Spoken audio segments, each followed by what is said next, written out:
Anda menyaksikan Nusantara Economic Updates. Industri perhotelan di tanah air dinilai masih punya peluang tumbuh di tahun ini meski tingkat okupansi hotel sempat turun dalam beberapa bulan terakhir. Data Badan Pusat Statistik mencatat tingkat okupansi hotel berbintang pada Juli 2025 berada di angka 52,79%, turun 3,57% dibandingkan tahun sebelumnya. Sepanjang semester pertama tahun ini rata-rata okupansi juga turun menjadi 45,73% atau melemah 3,51% secara tahunan.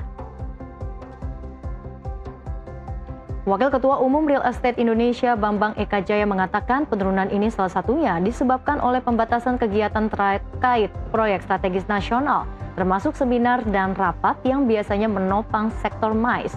Namun seiring pelonggaran aturan PSN sejak pertengahan tahun serta adanya stimulus ekonomi dari pemerintah, Bambang optimistis industri perhotelan bisa kembali pulih. Apalagi sektor properti tercatat tumbuh 8-9% sepanjang 2025, bahkan sempat mencatat 2 digit di kuartal pertama. Dengan strategi harga yang lebih bersahabat dan dukungan insentif, pelaku usaha hotel diharapkan bisa menarik lebih banyak tamu dan mengembalikan okupansi ke level sebelum pandemi.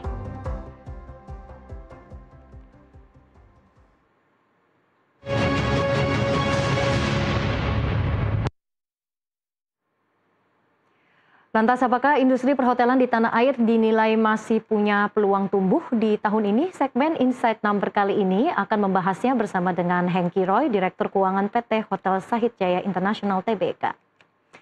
Pak Roy, apa kabar? Selamat siang. Terima kasih sudah bergabung bersama kami di Nusantara Economic Updates hari ini. Kabar baik, selamat siang Ibu Ellen. Iya Pak Roy, kalau kita lihat perkembangan industri perhotelan tanah air ya saat ini, kita lihat secara data hingga sepanjang semester 1 di tahun 2025 ini memang ada perlambatan. Seperti apa secara real Anda melihat kinerja perhotelan tanah air saat ini?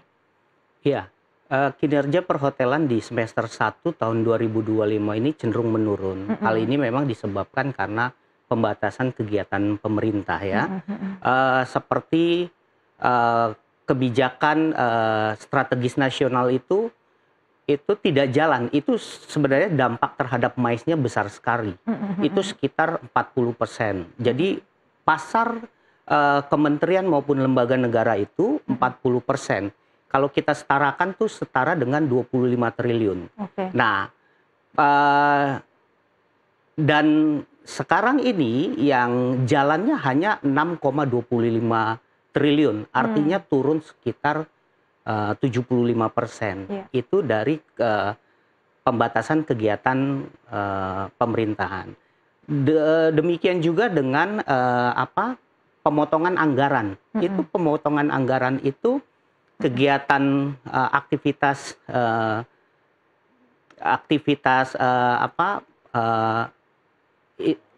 perjalanan dinas itu terpotong sampai 50% gitu. Jadi emang dampaknya sangat tinggi. Kalau kita nih Sahid Group itu MICE itu di kita 72%. Oke, sebegitu besar ya porsinya. Ya, baik. Besar. Jadi sehingga ketika MICE-nya itu turun itu sangat terganggu. Ya. Jadi apakah ini sebenarnya penurunannya, perlambatannya hanya terjadi di kota-kota besar kalau Anda lihat seperti di Jakarta, Surabaya, atau mungkin secara merata ini juga seperti ini kondisinya? Ya, karena di daerah-daerah juga anggaran ke daerah juga kan dibatasi juga kan, sehingga kegiatan ya terdampak besar memang di kota besar ya, kota besar, kementerian itu kan di kota besar. Tapi di daerah juga pemotongan anggaran itu terjadi juga, sehingga mereka mengalami perlambatan kegiatan. Oke, jadi hampir secara menyeluruh ya Pak Roy ya kalau bisa dibilang nih ya.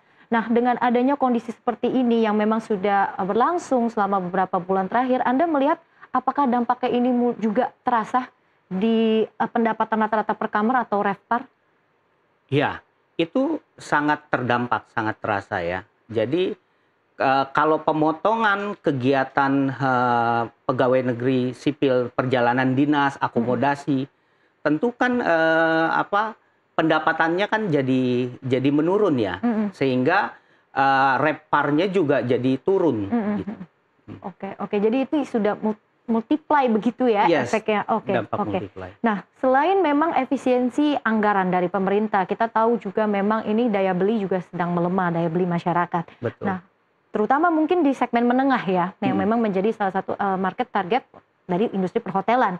Nah, bagaimana kondisi ini juga mempengaruhi dari kunjungan domestik dan juga segmentasi pelanggan hotel?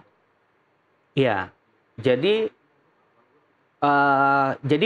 shifting kebutuhan ya. Iya, betul. Pada awalnya memang konsumen itu untuk perjalanan, liburan itu tuh menjadi bagian dari kebutuhan mereka. Tapi ketika daya belinya melemah, harga-harga makin naik, kebutuhan hidup makin naik sehingga daya belinya melemah. Jadi fokusnya itu udah nggak lagi ke liburan, Udah lagi nggak ke spending begitu nggak ya? ke spending. Jadi shiftingnya dia ke kebutuhan primer, jadi kebutuhan pokok, sehingga itulah yang menyebabkan kegiatan domestik, wisatawan domestik itu juga mengalami penurunan. Oke, oke. Nah, di satu sisi memang kan pemerintah ini sudah memberikan sejumlah stimulus ya untuk sektor pariwisata juga termasuk sektor perhotelan. Dari kacamata pelaku industri, Anda melihat seperti apa pengaruh kebijakannya saat ini? Iya, tekanan yang begitu besar terhadap perhotelan dan stimulus yang diberikan pemerintah itu dampaknya belum terlalu besar ya. Sebagai contoh, stimulus yang pertama adalah pajak pendapatan kepada karyawan. Ya. Ya. Pajak pendapatan karyawan itu kan bagian kecil dari biaya yang ada di perhotelan kan, sebagian kecil gitu. Kalau hal itu stimulusnya hanya dari situ, itu tidak memberi dampak terhadap operasional hotel, terhadap pendapatan hotel itu dampaknya sangat kecil sekali kalau hanya dari, memang saya melihat ada beberapa program pemerintah, satu tadi ya stimulus PPh 21 terhadap karyawan hotel, itu satu. Yang kedua, memang pemerintah kan lakukan misalnya tarif tol dipotong 20% supaya ada mobilisasi itu, supaya wisatawan domestiknya bergerak. Terus tiket pesawat juga dimurahin gitu kan. Tapi itu dampaknya secara persentase sangat kecil terhadap pendapatan pemotongan anggaran pemerintah gitu. Kalau misalnya dampak dari MICE 75%, dampak yang tadi kecil-kecil saya sampaikan itu mungkin hanya sekitar di bawah 5%. Jadi jomplang, jauh beda gitu. Oke, sehingga jika kita mungkin summarize, sebetulnya insentif apa yang diperlukan untuk mendorong sektor MICE ini? Karena kan porsinya lebih besar begitu ya? Ya, tentunya ini pertanyaan bagus banget. Jadi satu, keran aktivitasnya dibuka lagi. Oke. Ya kan? Supaya kegiatan MICE-nya jalan lagi kerannya. Yang kedua, kelonggaran akomodasi perjalanan dinas itu jangan diketatkan lagi, dibuka itu. Itu dari pendapatan. Yang kedua, dari OJK. OJK itu memberikan karena kan sekarang kan terdampak nih, ini mungkin saya sampaikan ya, dari tim kami, dari Business Development, coba menggali posisi hotel yang ada di Cikarang. Itu ada 3 hotel yang kita ketahui berhenti, dan ada 5 hotel yang sudah listing siap untuk dijual.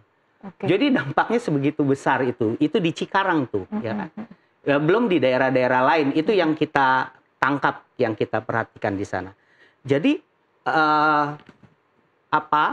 tadi keadaan yang sedemikian tentunya kan akan memberi dampak kepada mungkin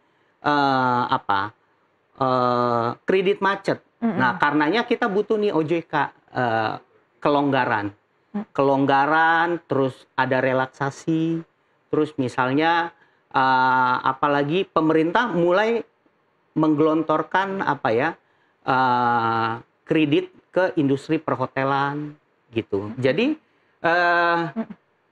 kita tuh butuh banget dukungan dari pemerintah. Memang kalau membangkitkan wisatawan domestik sudah dilakukan, tapi apa?